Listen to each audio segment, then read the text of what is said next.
details about the fractured relationship between Prince Harry and Prince William are coming to light ahead of the official release of Harry's new book.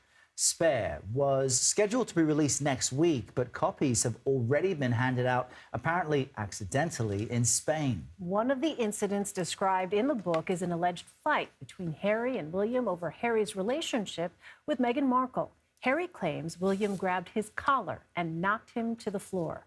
Erin Vanderhoof is here with us in Studio 57 to dive into the latest royal fallout. She is a staff writer at Vanity Fair and the co-host of Vanity Fair's Dynasty podcast.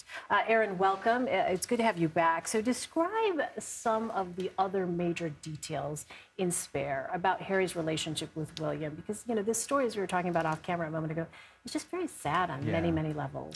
Well, and it really seems like Harry is leaving nothing out. One of the more just really saddening details happened in September upon the death of Queen Elizabeth.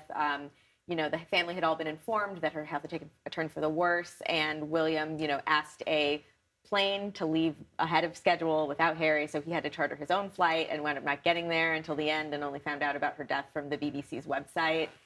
We're hearing reports that just he regarded the beginning of the end of his relationship with with William, when William married Kate Middleton, and that the tension between them has really been going back as long as decades because of, you know, Harry has had the feeling that he's been blamed for things in the media when William was a participant too, or that blame went to him for things to deflect attention from William. And you get the sense when you combine what's been said about this book with their Netflix special, their Oprah interview, that Harry is stuck between this decision of wanting to be close to his family, but not wanting to be part of the institution.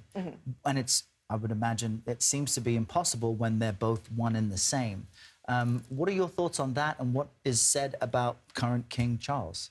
Well, I've always thought that the royals were both an institution, but also a family, because they tell stories about their dinners on Christmas where they exchange presents, and that there does seem to be a lot of genuine affection between them in certain ways. But I think that what Harry has seemingly discovered is that when he was hoping that in falling in love and meeting somebody he wanted to be with and deciding to become a father, he was going to find that there was more of that family relationship there. But I think Harry's side of the story, you know, in public, I think that there's always been a, why can't Harry just keep the private things private? Why can't he let bygones be bygones?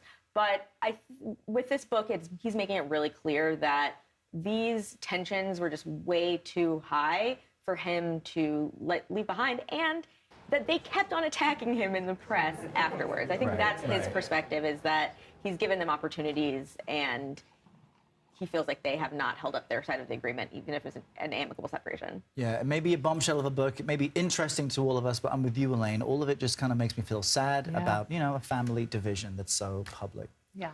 Erin Vanderhoof, great to have you here with us. Happy New Year to you. Thanks for being here.